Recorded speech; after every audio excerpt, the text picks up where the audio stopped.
किशनगंज जिले के पोठिया प्रखंड अंतर्गत सुंदर गांव डूबा नोची में केंद्रीय कृषि मंत्री कैलाश चौधरी पहुंचे और किसान चौपाल तथा पार्टी के कार्यकर्ताओं के साथ बैठक में शामिल हुए, जहां किसानों ने खेती को बढ़ावा देने हेतु उनकी बातों को सुना और कृषि हेतु केंद्र सरकार की योजनाओं की जानकारी प्राप्त की। उन्होंने किशनगंज जिले में चाय फैक्ट्री तथा अनानास कंपनी खोलने का आश्वासन दिया, जिससे किसानों में खुशी देखी गई।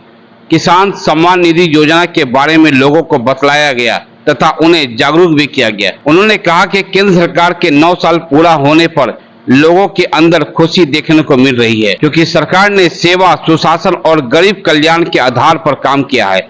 आगामी लोकसभा चुनाव में बीजेपी सभी 40 सीटों पर चुनाव लड़ेगी और सभी सीटों पर जीत हासिल करेगी। उन्होंने ये भी कहा कि प्रधानमंत्री नरेंद्र मोदी का सपना है कि प्रत्येक जिले में एक मेडिकल कॉलेज हो, जिससे सभी को स्वास्थ्य सेवा मिल सके। आपको बता दें कि निश्चित रूप से आज देश विकसित भारत की ओर बढ़ रहा है। नजरिया के लिए किशनगंज से विकास प्रकाश की रिपोर्ट। आदरणीय नरेंद्र मोदी जी के 9 साल पूरे होने पर देश के आम जन में जो खुशी है वो निश्चित रूप से देखने को मिलती है। और इन 9 सालों के अंदर जो सरकार ने काम किए वो सेवा, सुशासन और गरीब कल्याण के आधार पर काम किए, और उसी का परिणाम है कि गांवों के अंदर चाहे वो शौचालय हो, चाहे गैस का कनेक्शन हो, या प्रधानमंत्री आवास हो, या घर घर लाइट पहुंचाने का काम हुआ है। वहीं पर हर घर नल योजना के तहत भी पहुंच रहा है। वहीं पर किसान सम्मान निधि के माध्यम से किसानों के भी जीवन में परिवर्तन हो रहा है। आज 10,000 FPO बनाए जा रहे हैं। एग्रीकल्चर इंफ्रास्ट्रक्चर फंड के माध्यम से किसानों को सपोर्ट किया जा रहा है। तो इस तरह से आज देश आगे बढ़ रहा है, और निश्चित रूप से इस क्षेत्र के अंदर आज मैं यहाँ पर आया हूँ, और बिहार के इस क्षेत्र के अंदर जिस तरह से प्रधानमंत्री जी की योजनाएं पहुँची है और उसको लेकर यहाँ के लोगों के अंदर खुशी है। और निश्चित रूप से इन सब ने कहा है कि हमारे देश के प्रधानमंत्री आदरणीय नरेंद्र मोदी जी को आप धन्यवाद देना कि उन्होंने गाँव तक इस तरह से काम हुआ है। तो मैं निश्चित रूप से आज देख रहे हैं कि देश विकसित भारत की ओर बढ़ रहा है। आज जो है मंत्री जी आपके गांव आए और आप लोग चौपाल योजना में अपना भाग लिए, तो इनके लिए बताया जाए। आज हमारे पंचायत डुबानोची पंचायत में मंत्री जी आए हैं डुबानोची गांव में। इसमें हम लोग महिला लोग सोच रहे थे कि मंत्री जी से कैसे भेंट होगी, जबकि हम लोगों के मंत्री जी के नाम भी नहीं सुने थे।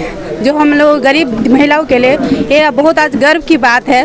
और मंत्री जी के सामने हम लोग किसान के बारे में बोले, बिजली के बारे में बोले, और सड़क योजना के बारे में बोले, जो हमारे गांव में सबसे बड़ी कमी है।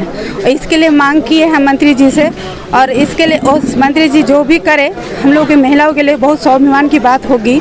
और इसलिए हम मंत्री जी से दरख्वास्त भी करते हैं कि हमारी जो कमी है गाँव पूरे पंचायत में वो पूरा करें। आपको कैसा लग रहा है? हमको तो बहुत खुशी लग रहा है कि हमारे गांव में आज कृषि मंत्री जी आए हैं। क्या नाम है आपका? मेरा नाम है पुष्पा कुमारी। नमस्कार, मैं ममता देवी। गांव का नाम डुबानोची है। हमारे गांव में आज मंत्री जी आए हैं। पहले तो हम सोचते थे हमारे गांव में मंत्री जी कैसे आएंगे। अब इतना प्रधानमंत्री की मदद से हमारे यहाँ मंत्री, किसान मंत्री आए हैं। इसके लिए हमारे गांव भी धन्य है, हम भी धन्य है गए। इसके लिए बहुत बहुत मंत्री जी का धन्यवाद। क्या नाम है? ममता देवी जी। किसान लोग आप लोग अपनी बात को रखें जी, इनके लिए बताया जाए। आज मंत्री जी जो हमारे गांव में आए हैं, किसान की समस्या लेकर हम लोग अपना किसान की समस्या का बात रखें, और उसके बाद बात करने से जो आश्वासन दिया उससे हम लोग को बहुत अच्छा लगा। क्या नाम है आपका? विशु पहान। अन्य खबरों के लिए सब्सक्राइब करें नजरिया न्यूज। इस बुलेटिन में इतना ही। मेरे और मेरी टीम को दें इजाज़त।